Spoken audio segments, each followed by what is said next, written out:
Sebelum kita mulai, saya di sini hanya ingin share ilmu saja, tidak mengguri ustadz dan ustazah ya, karena banyak saya lihat, masya Allah, di mana ada banyak kiai juga saya lihat di sini, ada sedayat, ada dan lainnya ya. Baik, oke. Marhaban ya Ramadan ya, marhaban ya Ramadan. Ada satu doa yang diajarkan oleh Nabi kepada umatnya, yaitu Allahumma innaka afuwun karimun tuhibbul afwa fa'fu anni. Jadi ketika Ramadan datang, ini sudah mulai dijadikan doa keseharian kita. Ini jangan sampai dilupakan ya. Karena salah satu Ramadan merupakan bulan yang suatu bukti bahwa Allah sangat menyayangi hambanya, di mana Ramadan datang untuk menghapuskan dosa-dosa kita. Makanya banyak hadis, kalau katanya Ustaz Ashari kemarin, banyak hadis yang tujuannya untuk menghapus dosa-dosa yang telah kita lakukan di bulan-bulan yang telah lalu. Man qama Ramadan imanan wa ihtisaban. Makanya jangan sampai ketika habis Ramadan namun dosa-dosa kita belum terampuni. Di mana salah satu Jibril pernah berdoa, ragima anfu rajulin ja'ahu Ramadan wa lam yughfar lahu dzunub. Di mana ragima anfu itu hidungnya penuh dengan debu.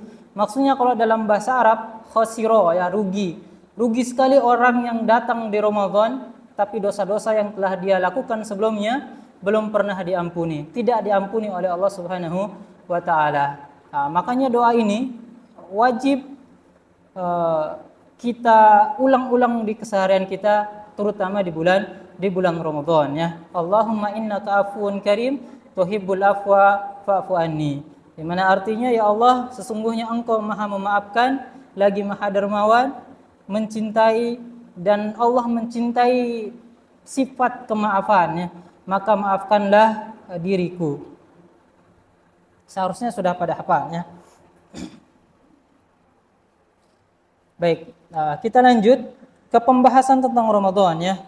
Ramadan dalam bahasa Arab, Ramadan bentuk masdar dari kata Ramadha yarmidu ya. Yarmidu, di mana salah satu hadis salatud duha hina tarmidul fisal, katanya Nabi.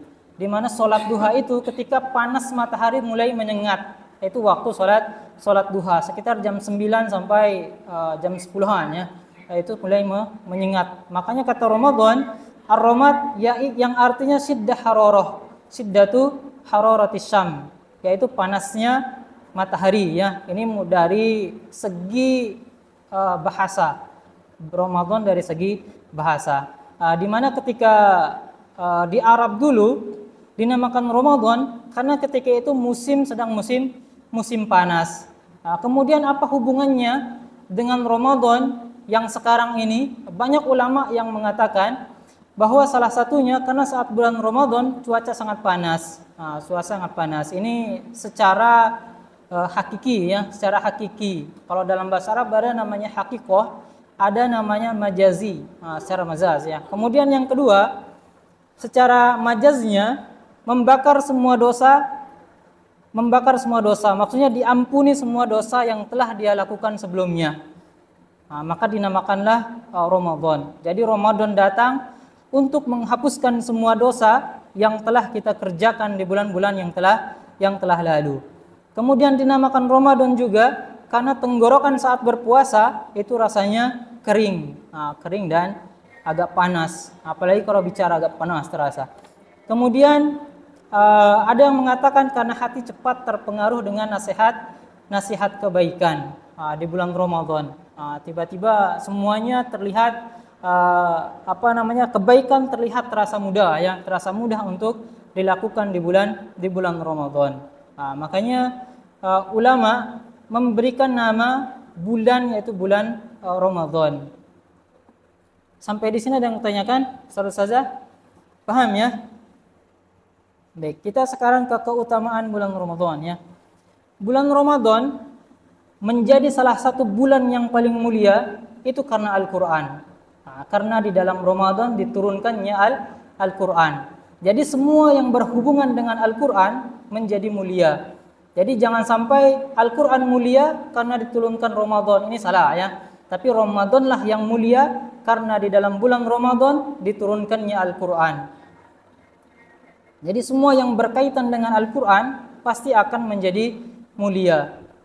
Contohnya, malaikat yang paling mulia adalah malaikat Jibril ya, malaikat Jibril. Kenapa malaikat Jibril menjadi malaikat yang paling mulia?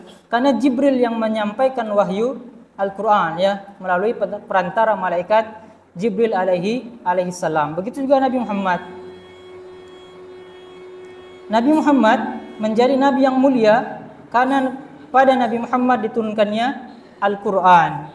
Nah, pokoknya semua yang berhubungan dengan Al-Qur'an akan menjadi mulia.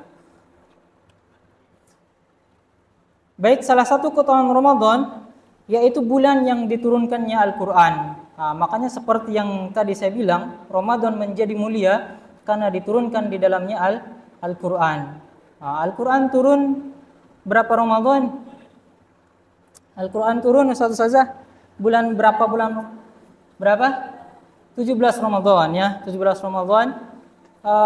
Jadi Al-Qur'an itu tidak melalui dua fase, yaitu diturunkan secara keseluruhan dan diturunkan secara berangsur-angsur. Diturunkan secara keseluruhan yaitu dari langit, dari Lauhul Mahfuz ke langit dunia itu tepat 17 Ramadan. Meskipun ada yang mengatakan di bulan yang lain ya, di bulan yang lain. Karena apa? Karena di dalam Al-Qur'an di mana dikatakan bahwa Al-Qur'an turun Lailatul Qadar ya. Lailatul Qadar di mana inna anzalnahu fi Lailatul Qadar. Nah, Lailatul Qadar 10 malam terakhir. Nah, makanya di sana nanti banyak perbedaan pendapat. Namun 17 Ramadan ditetapkan sebagai nuzulul Qur'an karena secara berangsur-angsur yang paling pertama ketika Nabi di Gua Hira itu ketika 17 Ramadan. Dianggaplah 17 Ramadan sebagai nuzulul Quran. Di sini di dalam Al-Qur'an dikatakan syahrul Ramadan alladzi unzila fihil Qur'an. Bulan Ramadan adalah bulan yang diturunkannya Al-Qur'an di dalamnya sebagai petunjuk bagi semua manusia. Kemudian keutamaan bulan Ramadan yang lain itu setan dibelenggu ketika di bulan Ramadan. Ini memudahkan kita untuk melakukan kebaikan. Pintu neraka ditutup. Kemudian juga pintu surga yang dibuka ya. Inilah salah satu bentuk rahmat Allah Subhanahu wa taala kepada para hambanya. Maka beruntunglah kita sebagai seorang yang beragamakan Islam ya. Di dalam hadis dikatakan idza jaa Ramadan futihat abwabul jannah, dibuka pintu surga, wa gulliqat abwabun nar wa suffidatis syayatin, dan setan-setan dibelenggu ya, setan dibelenggu. Kemudian juga di bulan Ramadan terdapat malam yang penuh kemuliaan yaitu malam Lailatul Qadar ya, yang dimana malamnya lebih baik daripada 1000 bulan. Masya Allah ya, dimana dikatakan inna anzalnahu fi Lailatul Qadar. Kemudian bulan Ramadan pun merupakan waktu dikabulkannya doa. Semua di Ramadan, semua waktu di bulan Ramadan itu waktu terkabulnya doa. Silahkan banyak-banyak berdoa di bulan Ramadan ya. Selama doa yang kita panjatkan bukan dalam hal kemaksiatan, insya Allah Allah akan kabulkan. Jika tidak dikabulkan, akan menjadi simpanan kita di akhirat kelak. Atau bisa jadi ketika tidak dikabulkan, Allah malah mengabulkan yang lainnya. Seperti dijauhkan kita dari bala, dijauhkan kita dari segala macam bahaya. Itu juga bentuk terkabulnya doa yang telah kita panjatkan. Jadi tidak selamanya doa yang kita panjatkan langsung dikabulkan sama Allah Subhanahu wa taala. Keutamaan Ramadan banyak sekali ya, di mana dikatakan juga syahrul Ghufran, syahrul Maghfirah, banyak sekali. Cuma saya cukupkan keempat ini yang biasa disampaikan ya, yang paling pentingnya. Bulan diturunkannya Al-Quran, kemudian setan dibelenggu, pintu neraka ditutup, pintu surga dibuka, kemudian terdapat malam yang penuh kemuliaan, kemudian waktu dikabulkannya doa. Jadi gunakan Ramadan dengan cukup mengetahui empat ini saja, kita akan menjadikan Ramadan sebagai bulan yang sangat istimewa. Jadi digunakan dengan sebaik-baiknya. Digunakan kesempatan bulan Ramadan ini dengan memperbanyak amal ibadah kita.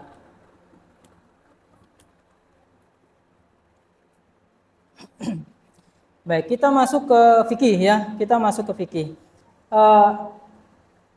Sering kita lihat, terutama di Indonesia, itu sering sekali terjadi perbedaan penentuan awal Ramadan. Jadi ini saya masukkan di dalam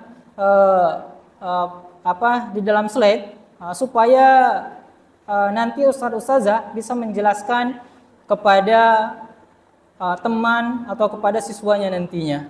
Jadi cara penentuan terutama di Indonesia itu ada dua, yaitu ru'yah dan hisab ya, ru'yah dan hisab. Dengan dalil sumu li ru'yatihi wa aftiru li ru'yatihi. Di mana Nabi mengatakan berpuasalah kalian karena melihat hilal ya, karena melihat hilal. Hilal itu maksudnya bulan baru ya, karena melihat bulan baru. Wa aftiru li ru'yatihi, dan kalian berbuka juga karena melihat bulan. Fa in gumma alaikum, fa in gumma, kalau ternyata ketika itu mendung, fa akmilul iddata salasina, fa akmilu al iddata salasina yauman. Jadi bulan Sya'ban itu dijadikan sempurna 30 hari. 30 hari. Kemudian beda dengan orang Muhammadiyah, idza ra'aitumu, sama hadisnya ya, di mana yang paling pertama dilakukan oleh orang Muhammadiyah juga itu adalah melihat bulan ya, melihat bulan. Tapi di segi pendalilan, fa in gumma alaikum faqduru lahu. Kalau seandainya mendung, maka kalian perkirakan. Perkirakan ini maksudnya dengan hisab ya, dengan hisab. Kalau nanti lebih dalamnya, ru'yah itu di Indonesia menggunakan empat macam. Yang pertama pemerintah itu lebih menggunakan ru'yah secara mata ya, ru'yah secara wujudul hilal istilahnya. Pokoknya bulan harus terlihat dengan mata kita. Kalau bulan nggak terlihat dengan mata, meskipun bulan kalau dipakaikan dengan alat itu terlihat, tapi mata tidak terlihat, tetap saja tidak masuk bulan Ramadan. Beda dengan Muhammadiyah, di mana Muhammadiyah menggunakan wujudul hilal. Wujudul hilal maksudnya ada hilal. Pokoknya terlihat nggak terlihat, selama bulan itu ada, maka dia sudah masuk bulan Ramadan. Itu bedanya pemerintah dengan Muhammadiyah. Kalau Muhammadiyah pakai wujudul hilal ya, wujudul hilal. Kalau lewat hisab itu sudah masuk bulan Ramadan. Sementara pemerintah pokoknya kalau nggak terlihat secara mata bulan, berarti belum masuk bulan Ramadan. Perbedaannya di sana. Makanya biasanya nggak jauh ya, 1 hari saja, selang 1 hari. Begitu juga nanti ketika berbukanya. Berbukanya juga mereka melihat bulan, menentukan lewat bulan. Muhammadiyah pakai wujudul hilal, kalau pemerintah pakai ru'yah ya, pakai ru'yah. Ada nanti biasanya, dan pemerintah biasanya memakai juga ru'yah lewat Mabims ya, perkumpulan negara-negara di ASEAN. Ada Malaysia, Singapura, ada Brunei, itu berkumpul jadi satu ya, jadi ketika di Malaysia terlihat hilal, Indonesia juga pakai hilal Malaysia. Ini dengan syarat mereka 3 derajat ke atas kalau tidak salah. Disyaratkan 3 derajat ke atas. Kenapa 3 derajat ke atas? Karena kalau di bawah 3 derajat itu mereka belum bisa melihat dengan mata. Meskipun kadang terlihat ya, kadang terlihat. Nah, kadang terlihat juga di bawah 3 derajat, kadang terlihat juga hilalnya. Nah, tapi ditentukannya seperti itu ya dari Mabims. Ada juga istilah ru'yah global. Nah, misalkan di Arab Saudi terlihat sudah hilal, berarti keseluruhan sudah berpuasa ketika itu. Berpuasa di bulan yang sama. Keseluruhan umat Islam. Nah, itu biasanya Eropa itu menggunakan ru'yah global. Eropa itu memakai mereka ru'yah global. Kalau satu melihat hilal di negara yang satu melihat hilal, semua negara langsung berpuasa gitu. Beda di Indonesia ya, beda di Indonesia. Makanya Indonesia ada yang puasa, ada yang belum. Sampai di sini ada yang mau ditanyakan? Kalau saja lanjut ya. Oke. Kemudian peristiwa-peristiwa besar yang terjadi di bulan Ramadan. Ini banyak sekali ya. Yang pertama bulan diturunkannya Al-Quran. Kemudian juga ada pensyariatan azan, di mana kisahnya, di mana salah satu syariat yang menjadi syariat lewat mimpi ya, yaitu azan. Azan ini lewat mimpi ya. Dan azan salah satu sunnah yang tidak pernah dikerjakan oleh Nabi Muhammad SAW. Jadi Nabi nggak pernah azan ya. Syariat azan ini satu hijriah. Kemudian juga terjadi perang Badar. Perang Badar juga terjadi di bulan Ramadan. Kemudian Fathu Mekah ya, Fathu Mekah, pembebasan kota Mekah, itu juga terjadi di bulan Ramadan. Bahkan Indonesia kalau tidak salah merdeka itu juga di bulan Ramadan.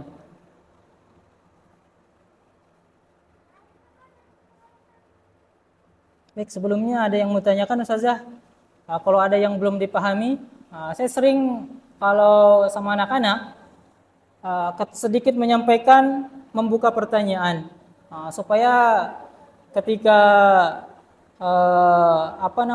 pindah slide semuanya bisa dipahami. Semuanya bisa dipahami.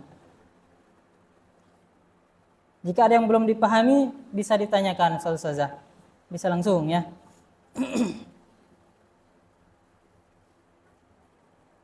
Oke. Kita masuk ke puasa ya. Puasa dalam bahasa Arab asyam ya, asyam. Di mana dari kata soma yasumu, bisa sauman, bisa siaman. Tapi ulama fikih lebih menggunakan kata siam ya, lebih menggunakan kata siam.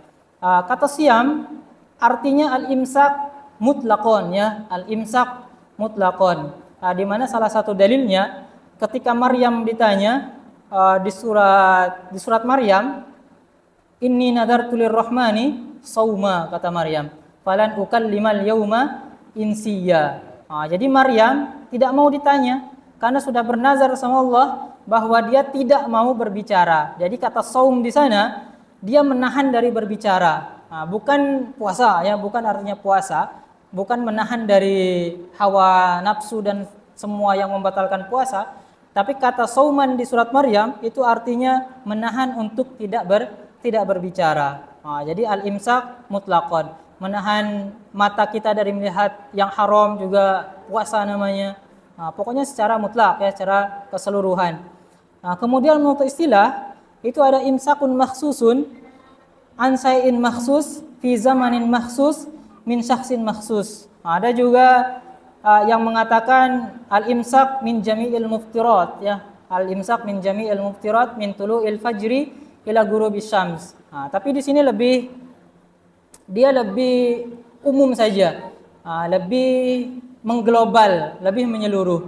Imsakun makhsus yaitu menahan diri yang dikhususkan ya, menahan dari sesuatu yang dikhususkan. An syai'in makhsus, dari ain, dari segala sesuatu yang membatalkan puasa. Kemudian fi zamanin makhsus itu di zaman yang dikhususkan, tidak zaman yang terlarang ya, tidak di waktu yang terlarang. Karena ada beberapa waktu itu dilarang untuk kita mengerjakan puasa.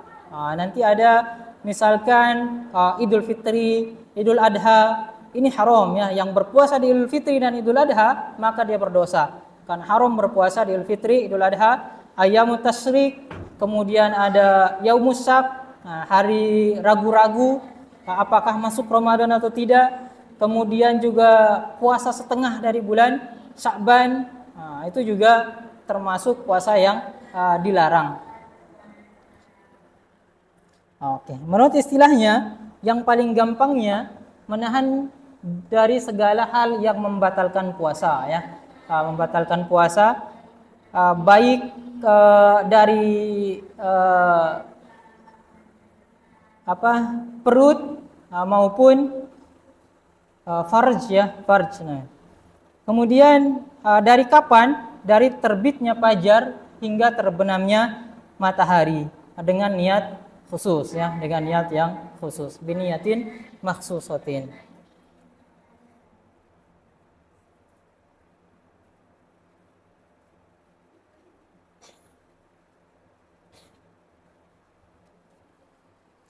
Oke, hukum puasa. Kalau berbicara tentang hukum puasa, itu banyak ya. Ada puasa yang hukumnya sunnah, ada puasa yang hukumnya wajib, ada puasa yang hukumnya makruh, ada juga puasa yang hukumnya haram, ada juga puasa yang hukumnya mubah ya. Jadi bergantung dengan jenis puasanya. Baik, di sini saya cukupkan dengan hukum puasa di bulan Ramadan ya. Hukum puasa di bulan Ramadan itu fardu ain. Fardu ain ya, wajib ain. Jadi ketika dia tidak berpuasa, otomatis dia berdosa dengan dalil, dan ini sudah ijma ya, ijma ulama. Ijma ulama. Semua ulama sepakat bahwa hukum puasa di bulan Ramadan adalah wajib ain. Wajib ain dengan dalil ya ayyuhalladzina amanu kutiba alaikumusiyam, diwajibkan atas kalian berpuasa. Kama kutiba alal ladzina min qablikum la'allakum tattaqun, di mana diwajibkan juga sebelum umat-umat sebelum kalian. Dari dalil ini kita bisa tahu bahwa kewajiban Ramadan itu tidak hanya bagi umatnya Nabi Muhammad. Bahkan nabi-nabi terdahulu sudah terbiasa berpuasa. Makanya ada istilah puasa Nuh, ada juga istilah puasa Daud, ada juga istilah puasa Ayyamul Bid. Itu sudah lalu ya. Bahkan pensyariatan puasa sebelum bulan Ramadan diputuskan untuk berpuasa, sebelumnya ada puasa Ayyamul Bid. Di mana di Ayyamul Bid umat Islam ketika itu diwajibkan untuk berpuasa. Kemudian juga ada puasa Muharram, itu pernah diwajibkan juga. Puasa apa namanya di bulan Muharram?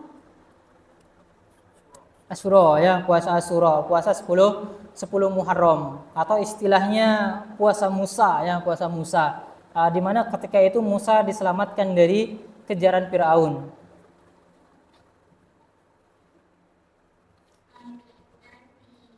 Kemudian juga di hadis ada ya, di hadis banyak ya. Bahkan ketika Jibril datang, Nabi Jibril bilang, akhbirni anil Islam, wahai Nabi Muhammad, kabarkan kepadaku tentang Islam, di mana salah satunya tasuma Ramadan ya, berpuasa Ramadan. Begitu juga bunyal Islam ala khamsin ya. Salah satunya ada wasaumi Ramadan. Di mana Ramadan hukumnya wajib. Namun di dalil ini dia wa itaiz zakah wal haji wa shaumi Ramadan. Kenapa haji duluan sih, nggak puasa Ramadan duluan? Yang kita tahu, puasa Ramadan rukun Islam keberapa? 3 atau 4? 3 atau 4? Kalau di fikih Ramadan masuk 4 ya, Ramadan masuk 4. Jadi pembahasan Ramadan itu masuk pembahasannya setelah zakat, ya. Jadi di riwayat lain itu ada riwayat Muslim kalau tidak salah, wa itaiz zakah wa shaumi Ramadan wal haji man istata'a ilaihi sabila. Kalau nggak salah riwayat Muslim ya, riwayat Muslim. Kalau ini riwayat Bukhari, riwayat Bukhari.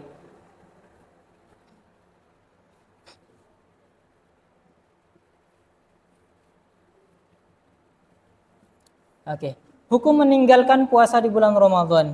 Oke, tadi kita sudah ketahui bahwa hukum berpuasa di bulan Ramadan adalah wajib secara ijma ya. Bagaimana ketika orang ada yang meninggalkan puasa di bulan Ramadan? Yang pertama, saudara-saudara, jika dia jahidan maksudnya mengingkari, tidak mengakui kewajiban puasa. Ngapain puasa? Puasa nggak wajib kok. Misal seperti itu. Ini sudah dihukumi oleh para ulama kafir ya atau murtad. Harus bersahadat lagi orang yang seperti ini. Kemudian yang kedua, jika kaslan itu malas ya. Kenapa kamu nggak berpuasa? Malas puasa, lapar. Ini dihukumi pelakunya sebagai pelaku maksiat. Tapi ada hukum khusus buat dia. Biasanya kalau di Arab dulu, ketika ada yang tidak berpuasa, dia ditangkap polisi, dimasukkan ke penjara. Jadi selama siang Ramadan dia tidak dikasih makan, dimasukkan ke penjara. Istilahnya yuhbas ya, hukumannya yuhbas, dimasukkan ke dalam penjara, kemudian tidak diberi makan. Nanti maghrib baru dikasih makan, baru dikeluarkan, supaya jera besoknya biar berpuasa dia, takut dia. Makanya ya yuhbas hukumannya. Kemudian jika karena jahil ini nggak tahu hukumnya ya. Sebenarnya jahilan ini ada dua. Ada yang jahil memang karena jauh dari para ulama. Misalkan di pedalaman, saya pernah ke pedalaman. Ketika itu jauh banget di pedalaman Sumatera Barat. Itu kita ke sana berjam-jam lamanya, baru nyampe di tempatnya. 2 kali naik perahu kecil lagi. Itu pas sampai sana itu ada orang Muslim tapi tidak berpuasa. Makanya di sana kita beritahu supaya berpuasa. Ketika jahil karena dia jauh dari para ulama dan tidak ada TV, mau lihat TV nggak ada, dia di makzur ya. Dia diampuni. Tapi kalau jahil, sementara dia hidup misalkan di Balikpapan, yang di mana di Balikpapan terdapat banyak kajian, ini dihukumi sama dengan orang kaslan. Kenapa masuk seperti itu? Karena menuntut ilmu itu adalah hukumnya wajib. Di mana Nabi mengatakan Sadusman? Hukumnya wajib. Yang menuntut ilmu hukumnya wajib. Bagi thalabul ilmi faridatun ala kulli muslimin wa muslimatin. Jadi menuntut ilmu itu wajib bagi semua muslim maupun muslimah. Jadi tidak ada uzur tidak ada uzur jahil bagi yang hidup di dekat para ulama atau di kota. Ini enggak ada uzurnya. Kecuali kalau dia memang baru masuk ke dalam Islam. Seorang muallaf bisa makzur ya, makzur. Kemudian yang keempat, jika karena uzur atau alasan syar'i banyak sekali ya. Seperti musafir. Ketika dia musafir, itu boleh dia tidak berpuasa. Kemudian ketika dia sakit, itu juga dia diperbolehkan untuk tidak berpuasa. Hamil menyusui. Ini juga masuk ke dalam uzur yang syar'i. Di mana nanti wajib bagi mereka untuk mengqadha puasanya di bulan setelah Ramadan ya, di bulan setelah Ramadan. Kemudian kalau karena sudah tua, pokoknya sudah penyakitan, sakitnya nggak bisa lagi disembuhkan, penyakit tuanya ini nggak bisa disembuhkan ya. Kalau sudah tua nggak bisa muda lagi. Saya punya nenek sudah sakit, itu nggak bisa puasa lagi, otomatis menggantinya dengan apa? Menggantinya dengan fidyah. Yang boleh mengganti dengan fidyah hanya orang tua saja ya, Karena beberapa kadang orang hamil hanya mengganti dengan fidyah saja tidak cukup ya. Orang hamil tidak cukup mengganti dengan hanya fidyah saja. Dia juga harus mengqadha ketika sudah kuat untuk berpuasa. Tetap dianggap hutang ya, yang harus dibayar nantinya.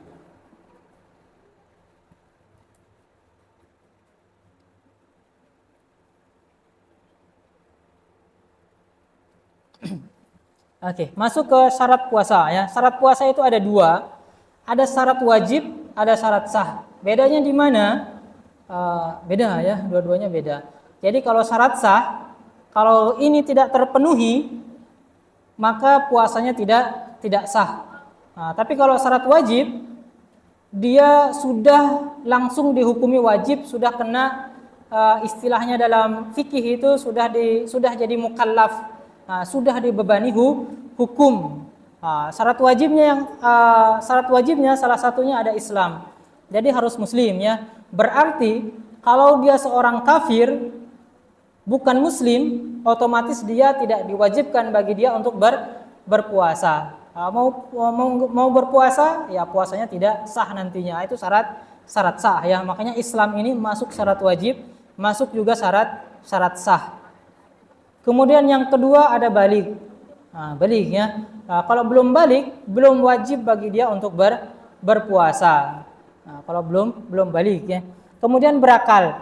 Ada orang dia muslim, dia balik tapi gak berakal. Gila istilahnya. Kalau gila, dia tidak diwajibkan bagi dia untuk berpuasa karena tidak dijatuhi hukum ya, tidak dijatuhi hukum syariat sama dia. Mau dia nggak sholat, mau dia memukul, itu diampuni semua dosanya kalau gila. Kemudian yang keempat itu mampu ya. Jadi orang sakit tidak diwajibkan bagi dia untuk berpuasa. Tapi katanya di Al-Quran, an tatawwa'a khairul lahum, gimana? Ayyaman ma'dudat, faman kana minkum maridhan aw ala safarin faidatun min ayyamin ukhra wa 'alal ladzina yutiqunahu fidyatun ta'amu miskin wa man tatawwa'a khairan fahuwa khairul lah. Kalau berpuasa itu lebih baik. Tapi jangan dipaksakan ya, jangan dipaksakan. Mampu. Jadi mampu masuk syarat wajib. Jadi kalau nggak mampu, ustazah bisa berbuka ya, bisa tidak berpuasa. Dengan syarat nantinya jangan sampai makan di depan orang yang berpuasa ya. Kalau perlu sembunyi di dapur sendiri ya. Kemudian yang ada beberapa perempuan itu suka potokan ke temannya. Itu ada beberapa siswa itu potokan ke temannya supaya pede kalau nggak berpuasa gitu. Nah ini dijauhi ya, dijauhi. Hal yang seperti ini dijauhi. Kemudian yang kelima mukim. Mukim itu apa mukim? Berdiam diri ya, istilahnya bukan musafir. Karena musafir tidak wajib bagi dia berpuasa. Makanya ada pernah salah satu kisah Imam Hanafi itu punya dalam istilah fikihnya dia punya hilah fikhiyah. Hilah itu kayak khidah gitu. Khidah. Khidah Ustaz Usman kalau di Indonesia kan punya hilah ya. Misal nih ada yang bertanya Imam Hanafi, ketika itu Imam Hanafi ya ditanya ya, Imam Hanafi, saya pengen berkumpul dengan istri saya di siang Ramadan. Katanya Imam Hanafi ketika itu, ya sudah musafir aja kamu, disuruh musafir supaya tidak berpuasa dan dibolehkan bagi dia untuk mengumpuli istrinya. Ini hilah fikhiyah namanya. Dalam mazhab Hanafi ya, cuma punya mazhab Hanafi aja itu. Kemudian yang terakhir suci dari haid dan nifas. Jadi kalau haid atau nifas atau satu lagi wiladah ya, itu dia tidak diwajibkan untuk berpuasa. Kalau dia berpuasa padahal dia haid, Ustaz saya pengen puasa aja meskipun saya haid, saya pengen dapat pahala, nggak bisa ya, nggak bisa seperti itu. Kalau seperti itu dia bukan dapat pahala, malah dapat dosa. Karena diharamkan bagi dia untuk berpuasa bagi yang haid dan nifas. Kemudian syarat sahnya, syarat puasa dikatakan sah, itu yang pertama dia muslim. Jadi kalau kafir dia puasa, tidak sah puasanya. Kemudian kalau dia puasa belum berakal, juga tidak sah puasanya ya. Kemudian yang terakhir itu suci dari haid dan nifas. Kalau misalkan di siang Ramadan tiba-tiba dia haid, otomatis puasanya dianggap tidak sah ya, atau puasanya batal. Tidak boleh dilanjutkan ya, tidak boleh dilanjutkan. Oke. Mungkin yang pertama dulu ya. Yang pertama, puasa di hari Senin ya. Betul ya, di mana salah satu hadis itu Nabi berpuasa di hari Senin karena Nabi dilahirkan di hari Senin. Boleh nggak kita lahir pas kita lahir nih? Masya Allah ya. Ada yang ulama yang mengatakan memang dia khusus buat Nabi ya. Ada yang mengatakan khusus buat Nabi. Allah Ta'ala alam. Apakah ada yang mengatakan membolehkan? Saya pernah baca artikel itu ada yang membolehkan. Salah satunya kalau nggak salah Syekh siapa ya? Ad-Dede kayaknya. Kalau nggak salah ya. Atau Syekh yang lain gitu. Membolehkan berpuasa di hari kita lahir. Kemudian apalagi kita tadi bagi yang lemah jasadnya. Lemah jasad kalau memang dia tidak mampu ya dihukumi tidak mampu, jadi tidak wajib bagi dia berpuasa. Itu yang pertama. Kemudian kapan dia berpuasa? Dia tetap mengqadha ketika sudah sembuh dari lemah jasadnya. Kalau tiba-tiba dia jadi kuat misalkan, dia harus mengqadha. Tapi kalau lemah jasad selamanya, itu nanti masuk ke layur jaburuhu. Layur jaburuhu maksudnya sakitnya itu berkepanjangan. Kalau kata dokter istilahnya ini nggak mungkin sembuh nih, pasti lemah terus nih. Kalau berpuasa pingsan nih orang. Hingga akhirnya dihukumilah sama para ulama dia membayar fidyah. Jadi yang berfidyah itu selain tua, layur jaburuhu. Layur jaburuhu maksudnya sakitnya nggak bisa disembuhkan lagi. Kemudian bagaimana yang berbayar fidyah ternyata dia miskin. Ada salah satu kisah itu kafarat jima di siang Ramadan ya. Di mana ketika itu ada sahabat. Jadi sahabat ini memang para sahabat punya sifat cepat bertaubat kepada Allah Subhanahu wa taala. Cepat sekali. Kalau ada sahabat yang langsung misalkan minum khamr nih. Jadi khamr sudah kayak minuman biasa. Ada yang minum khamr langsung datang ke Nabi ingin dicambuk. Ada yang berzina langsung datang ke Nabi mengatakan bahwa ini zina itu ya Rasulullah. Langsung bertobat gitu. Langsung bertobat. Kemudian ada orang dia mengumpuli istrinya di siang Ramadan datang ke Nabi. Ya Nabi, wahai Nabi, saya telah mengumpuli istriku di siang Ramadan. Katanya Nabi, kamu harus berpuasa 2 bulan berturut-turut. Jadi kafaratnya itu 2 bulan berturut-turut. Karena apa? Karena dia telah menodai hukum menodai bulan suci Ramadan. Makanya kafaratnya dia 2 bulan berturut-turut. Kalau misalkan ada satu pun yang satu hari dia tidak berpuasa, diulang lagi. Pokoknya selama 2 bulan berturut-turut.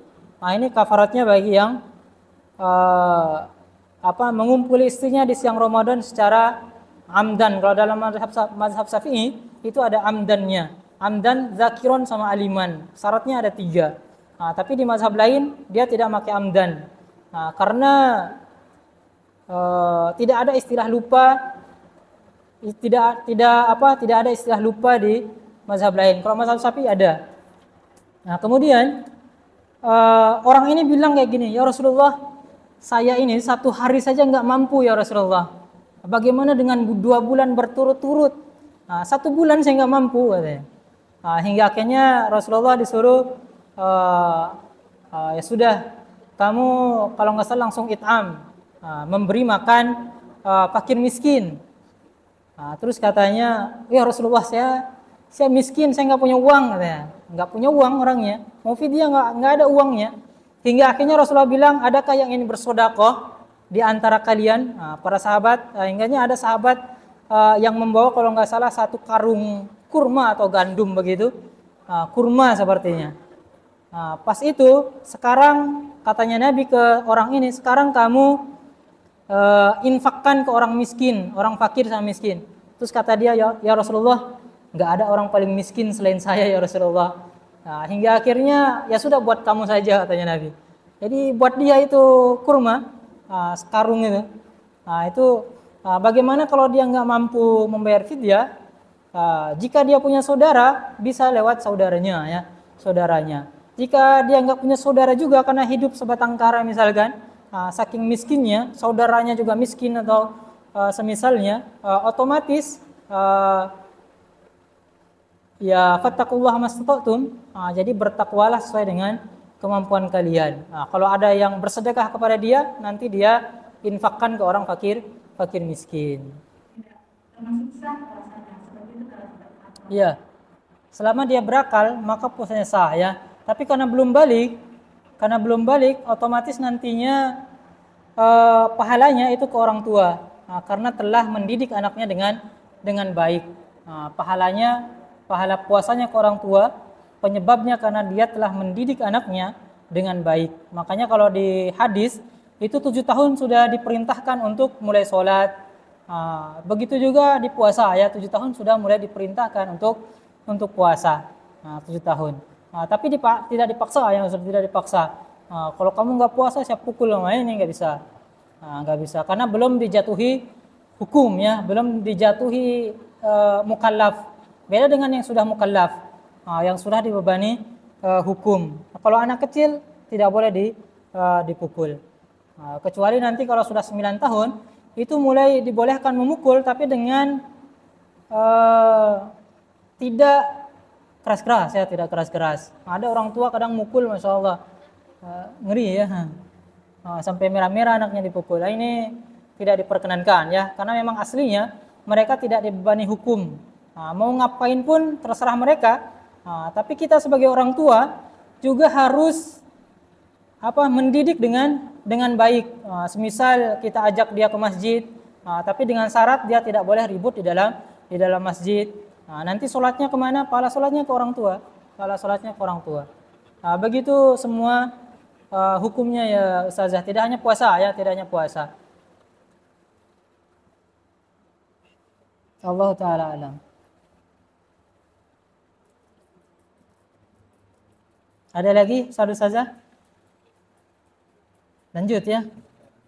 Oke, saya lanjut ya. Baik. Saya akan lanjut ke rukun puasa. Rukun puasa itu ada yang mengatakan 2, ada juga yang mengatakan 3 ya. Di mana tambahannya adalah as-shaim, yaitu orang yang berpuasa.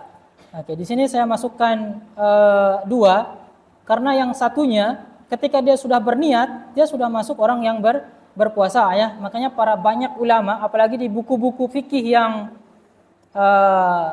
tidak terlalu tebal, itu pasti rukun puasa hanya 2 ini ya. Yang pertama niat, dengan dalil innamal a'malu binniyat. Jadi semua amal itu sahnya atau tidaknya amalan itu tergantung sama niatnya nantinya. Kemudian ada 3 syarat di niat ya. Para ulama mensyaratkan 3 hal di niat berpuasa. Yang pertama itu harus ta'yin, menentukan puasa apa. Karena puasa itu banyak, ada puasa sunnah, ada puasa Senin Kamis misalkan yang sunnah, ada puasa nazar, ada puasa kafarat. Ini puasa apa nih yang mau kita puasa? Itu harus ditentukan dulu. Kemudian yang kedua, itu ada istilahnya at-tabyit. At-tabyit itu harus dilakukan di malam hari. Nggak bisa Ustazah puasa Ramadan atau Ustaz, nggak bisa puasa Ramadan misalkan ketiduran nih, dari habis maghrib ketiduran, tiba-tiba bangun jam 8 pagi, saking capeknya, saya mau berpuasa nih di bulan Ramadan, nggak bisa ya. Karena niat puasa wajib itu harus sebelum fajar, yaitu at-tabyit ya, at-tabyit. Dengan dalil man lam yujmi isyama qabla al-fajri fala siyamalah. Jadi siapa yang belum berniat puasa sebelum fajar, maka tidak ada puasa baginya. Jadi puasa wajib Ustazah atau Ustadz harus diniatkan di malam harinya. Kemudian yang ketiga, kalau dalam mazhab Syafi'i, dia punya istilah at-tikror. At-tikror itu berulang, jadi tiap malam kalau dalam mazhab Syafi'i. Malam ini beda lagi niatnya, kemudian ulang lagi di niat setelahnya. Kalau dalam mazhab Maliki, dia boleh berniat di awal Ramadan. Pokoknya saya ingin berpuasa langsung 30 hari di bulan Ramadan. Ini mazhab Maliki membolehkan. Kalau mazhab Syafi'i tidak membolehkan, karena apa? Karena yang namanya perempuan kadang ada masa haidnya, tidak bisa dia berpuasa keseluruhan bulan. Hingga akhirnya kata mazhab Syafi'i harus at-tikrar nih, harus tiap malam dia berpuasa. Makanya jangan kaget ketika ustadz atau ustazah misalkan taraweh di NU, itu mereka ada istilahnya nawaitu soma godin ya. Nawaitu soma godin ini sudah cukup ya. Nawaitu soma godin ini sudah cukup sebenarnya. Jadi diniatkan. Tapi kalau dalam semua mazhab mengatakan mahallunnya al-qalbu ya. Tempatnya niat itu ada di hati. Jadi ketika dia bilang nawaitu soma godin, kalau niatnya nggak ada di hati, otomatis tidak sah juga puasanya. Jadi harus di hati. Yang lafaz tadi untuk apa? Untuk membantu yang ada di hati saja supaya nggak ragu-ragu nantinya. Saya sudah niat atau belum ya? Itu nanti jadi ragu-ragu. Karena belum dilafazkan. Jadi dalam semua mazhab, mau dia mazhab Syafi'i, mau Hanafi, mau Maliki, mau yang lainnya, dia mustahab hukumnya untuk bertalafuz niat ya, bertalafuz niat. Tapi tetap saja tidak dikatakan niat. Talafuznya tidak dikatakan niat. Yang niat itu aslinya di hati. Di hati. Kemudian rukun yang kedua itu ada al-imsak ya. Al-imsak ini menahan dari apa? Yang menahan dari segala muftirat ya, segala hal yang membatalkan puasa, baik karena syahwat perut maupun syahwat kemaluan. Ada dua ya, syahwat perut sama syahwat kemaluan. Kalau dalam mazhab istilah ulama fikih, pokoknya semua yang masuk menahan dari segala sesuatu ain yang masuk ke dalam jauf ya. Dan jauf itu kalau jauf itu ada 5. Istilah jauf itu tidak hanya tenggorokan ya. Jauf itu ada 5. Yang pertama apa? Yang pertama batinul udhun. Kalau dalam fikih itu ada batinul udhun ya. Tengahnya kita punya telinga ini. Tengahnya kita punya telinga. Meskipun ada beberapa ulama yang mengatakan uzun nggak masuk ya. Uzun nggak masuk karena nggak sampai ke jauf katanya. Tapi ada beberapa yang memasukkannya. Jadi kalau masuk air sampai ke dalam, puasanya tidak sah. Kalau bagi yang meyakini bahwa batinul udhun termasuk jauf ya, jauf. Tapi ini banyak ulama yang berpendapat di jauf tentang batinul udhun. Kemudian yang kedua itu ada tenggorokan ya, tenggorokan. Ini jauf tenggorokan. Kemudian yang ketiga itu ada kepala. Kepala. Jadi sesuatu yang masuk ke kepala, misalkan ada paku nih tiba-tiba jatuh ke kepala, masuk ke dimag otak, otomatis dia batal puasanya. Batal puasanya karena kepala termasuk jauf ya, masuk ke jauf tadi. Kemudian yang keempat itu ada istilah saluran kencing ya, saluran kencing. Itu juga masuk jauf. Jadi kalau ada yang dimasukkan atau sejenis obat atau suntikan yang dimasukkan, otomatis puasanya tidak sah. Puasanya tidak sah. Kemudian yang terakhir itu ada dubur ya, dubur. Dubur juga termasuk jauf. Kalau ada yang dimasukkan lewat dubur, otomatis puasanya tidak sah. Tidak sah. Jadi ada 5 jauf ini ya, 5 jauf. Ada batinul udhun, kemudian ada kepala, ada tenggorokan, kemudian ada kubul, kemudian dubur ya, kubul dan dubur.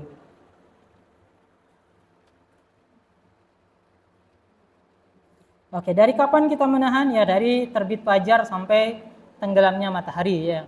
Bukan terbitnya matahari ya, tapi terbitnya fajar. Beda terbit matahari sama terbit fajar. Terbit fajar ya, terbit fajar sampai terbenamnya matahari.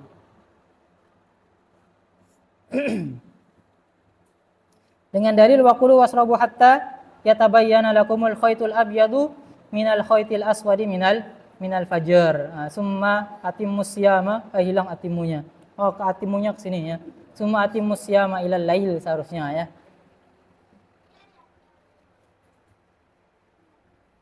Oke, kemudian hal-hal yang membatalkan puasa ya. Hal-hal yang membatalkan puasa itu satu ada makan minum. Ini dengan tiga syarat sebenarnya ya, tidak hanya sengaja. Kalau di Indonesia kan ini tulisannya sengaja aja. Kalau dalam bahasa Arab itu ada 3 hal, baik makan minum, muntah, keluar mani, itu ada 3 syarat. Nah, yang pertama amidan ini sengaja. Yang kedua aliman, tahu. Yang ketiga itu ada zakiron. Nah, zakiron ya, ingat. Nah, pas dia ingat. Nah, dia ingat kalau dia puasa, tapi malah berbuka. Tapi kalau di Indonesia kan cukup sengaja sepertinya, cukup sengaja. Nah, makanya saya tulis sengaja ya. Kalau di Arab itu harus 3. Aliman, amidan, zakiron. Nah, jadi kalau ada misalkan akala nasian, otomatis tidak berpuasa. Atau akala jahilan, karena nggak tahu hukumnya.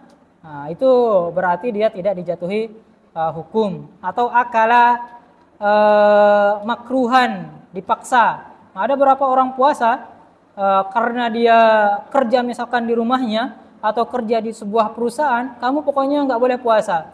Nah, itu kan paksaan ya, paksaan hingga akhirnya dia tidak berpuasa. Namanya mukroh kalau dalam bahasa Arab. Lawannya aliman ya, lawannya amidan. Lawannya sengaja, amidan. Amidan lawannya makruhan. Oke, kemudian muntah juga sama ya. Muntah juga sama. Dengan syarat tadi ya. Muntah dengan sengaja. Kemudian keluar mani dengan sengaja ya. Nah, dengan sengaja. Nah, kemudian juga ada jima ya. Jima ini berkumpul antara suami dan istri di siang Ramadan. Dan ini kafaratnya besar ya, kafaratnya besar. Meskipun dalam ya 2 bulan berturut-turut kafaratnya ya. Kemudian haid. Nah, haid batal puasanya ya. Jadi kalau haid di siang Ramadan batal puasanya. Kemudian nifas. Nah, nifas. Kemudian gila. Nah, gila juga membatalkan puasa meskipun sekejap ya, gila. Gila. Kemudian murtad. Nah, murtad meskipun dia 1 menit aja, dia murtad, otomatis puasanya langsung tidak sah. Kalau dia masuk Islam lagi, dia wajib qadha. Nah, kalau murtad ya, murtad. Oke, lanjut ya. Kemudian hal-hal yang makruh saat berpuasa. Yang pertama hijamah, ada bekam ya. Ada bekam. Bekam ini hukumnya makruh, terutama dalam mazhab Syafi'i. Mazhab Syafi'i otomatis makruh ya, meskipun dalam mazhab Hambali kalau tidak salah itu masih membolehkan untuk hijamah. Karena Nabi ada satu hadis di mana Nabi pernah melakukan hijamah di siang Ramadan. Tapi ada juga salah satu hadis di mana Nabi mengatakan aftarul hajim wal mahjum, di mana seorang yang telah berhijamah, yang melakukan pelaku hijamah dan yang melakukan hijamah itu dia harus berbuka, tidak sah puasanya. Tapi dihukumi makruh sama Imam Syafi'i karena ingin keluar dari khilaf ya, ingin keluar dari perbedaan pendapat. Karena hadisnya ada 2 ya, hadisnya ada 2. Ini satu hadisnya membolehkan, satu hadisnya tidak boleh. Tapi kalau ustaz atau ustazah nanti mendapatkan hadis yang seperti ini, beda antara perkataan dan perbuatan, maka mana yang dipilih? Yang dipilih mana? Kalau beda perbuatan sama perkataan, di mana Nabi pernah berbuat membolehkan, Nabi juga pernah bersabda atau berkata melarang. Nanti yang dipilih, karena banyak hadis yang seperti ini. Banyak sekali hadis yang terdapat seperti ini ya. Dia bertolak belakang. Kalau nanti ustazah mendapat hadis yang seperti ini, ustazah harus pilih yang perkataan ya. Kenapa perkataan lebih dipilih? Karena bisa jadi perbuatan itu menjadi khususiyatnya Nabi, kekhususan bagi Nabi Muhammad. Jadi yang dikedepankan itu perkataan. Meskipun ada yang berusaha menggabungkan ya, ada yang berusaha menggabungkan seperti tadi mazhab Syafi'i menghukumi kalau makruh itu menggabungkan antara 2 hadis supaya keluar dari khilaf. Kemudian al-qublah ya, al-qublah berciuman ya, suami istri ya, nggak boleh di luar suami istri ya. Al-qublah berciuman di siang Ramadan itu hukumnya juga makruh ya, hukumnya makruh karena Nabi pernah melakukan. Kemudian juga al-wisal. Dia puasa nih hari ini. Dia nggak buka, langsung nyambung ke besok tanpa ada buka, tanpa ada sahur.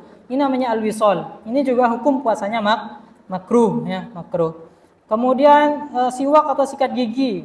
Sikat gigi ini saya sering katakan ke anak-anak, sikat gigi, kalau mau sikat gigi setelah zawal itu tidak usah memakai pasta gigi ya, pasta gigi. Karena kalau ada rasa pasta gigi yang masuk ke dalam tenggorokan, puasanya tidak sah ya.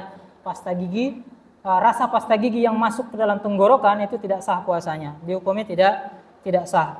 Jadi siwak banyak juga yang mengatakan bahwa dia tidak makruh. Tidak makruh karena apa?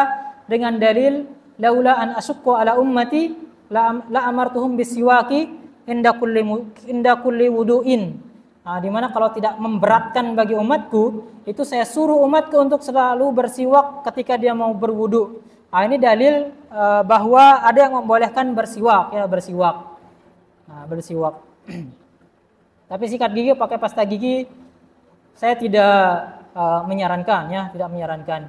Makanya kalau mau sikat gigi itu sebelum fajar ya, sebelum azan. Sebelum azan sudahilah makannya. 10 menit sebelum azan sudahilah makan.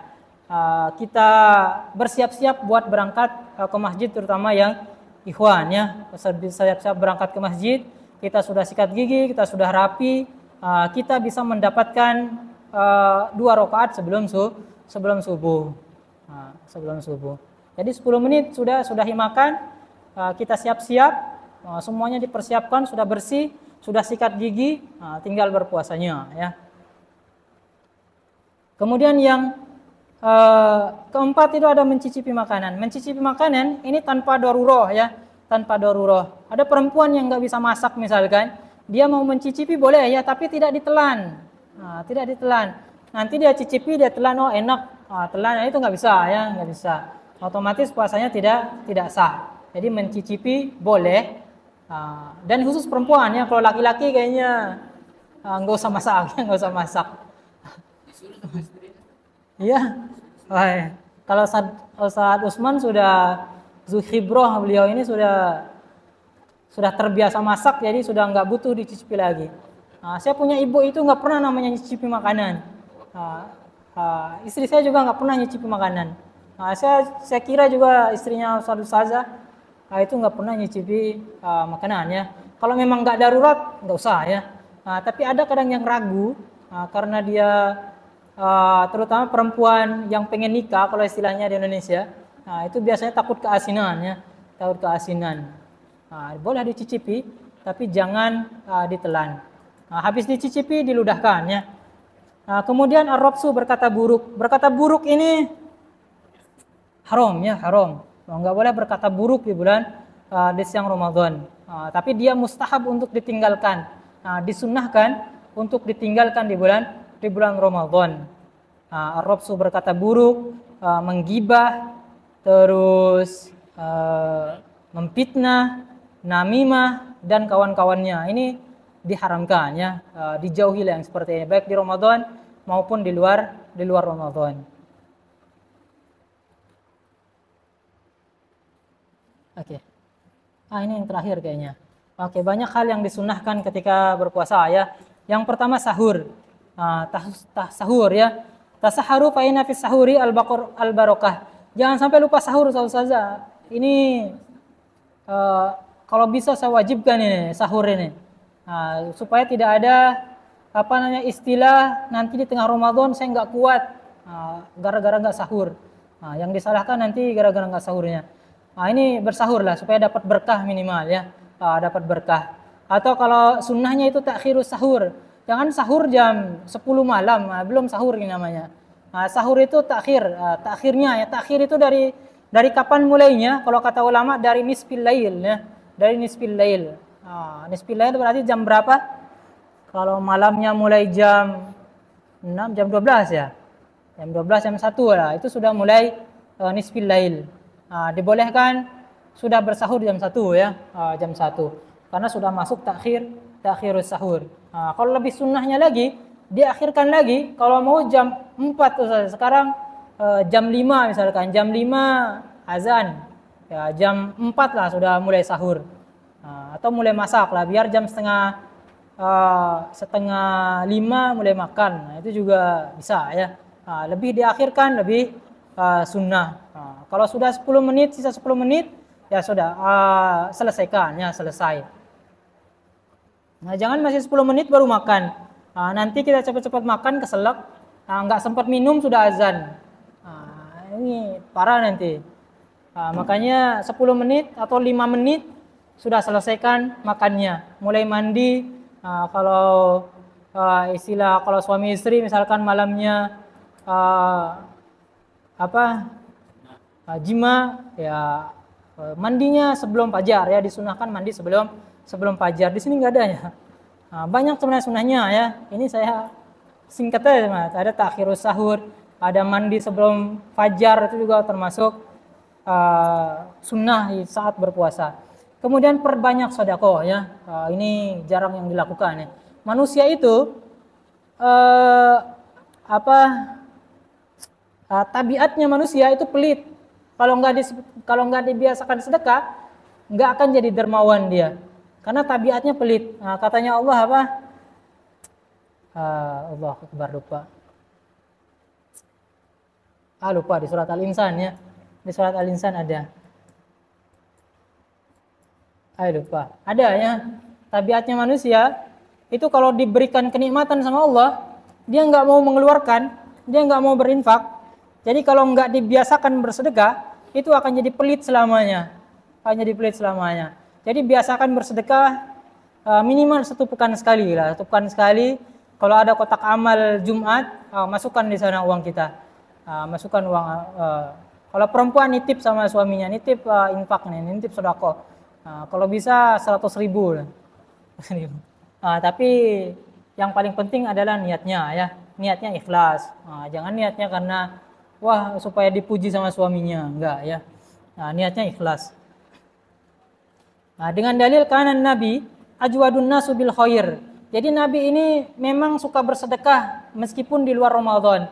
Tapi yang lebih lebih suka bersedekahnya lebih banyak ketimbang bulan yang lain, ma yakunu fi Ramadan, yaitu di bulan Ramadan. Jadi di bulan Ramadan banyak sedekahnya Nabi ya. Kemudian mempercepat berbuka, menyegerakan berbuka.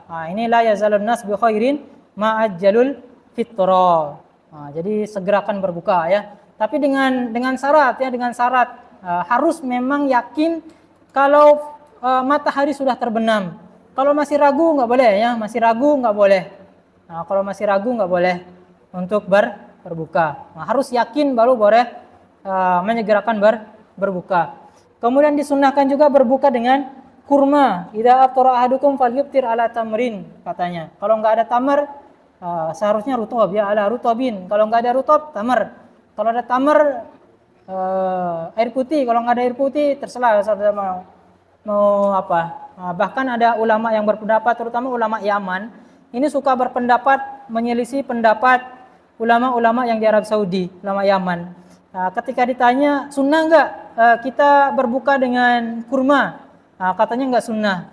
Kenapa nggak sunnah? Karena Nabi berbuka dengan tamar, karena orang Arab biasa makan tamar. Kita yang Indonesia nggak terbiasa makan tamar. Jadi kalau gorengan ya sudah, sebenarnya gorengan. Katanya ulama Yaman ini, entah. Tapi kebanyakan ulama mengatakan sunnah berbuka dengan kurma. Ya minimal 1 kurma lah, 1 kurma dimakan dulu. Suka atau tidak suka? Kalau nggak suka, ada yang nggak suka kurma? Ada ya. Bikin susu kurma biar lebih enak. Biar ada sunnahnya berbuka dengan kurma ya. Kemudian doa menjelang berbuka puasa. Perbanyak berdoa sambil sembari menunggu azan, itu pakai buat berdoa.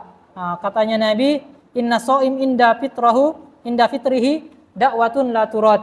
Di mana orang yang berpuasa ketika mau menjelang berbuka itu doanya tidak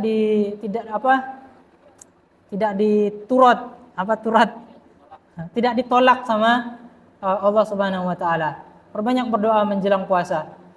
Baik puasa sunnah maupun puasa wajib ya. Silakan berdoa sebelum berbuka sambil menunggu azan ya.